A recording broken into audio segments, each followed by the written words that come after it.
Не пропустить срок исковой давности. Вот, пожалуй, это одно из самых важнейших условий, когда при возникновении различных споров между гражданами по каким-либо вопросам одна из сторон обращается в суд с исковым заявлением для разрешения спора.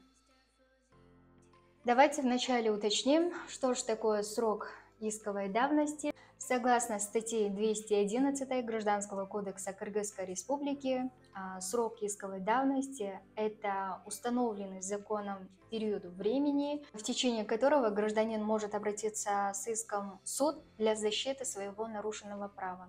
А когда человек подает такой иск после истечения установленного законом срока, то судья не принимает такое заявление, потому что заявитель обратился в суд с опозданием. Но согласно статье 215 Гражданского кодекса Кыргызской Республики, пропущенный срок может быть восстановлен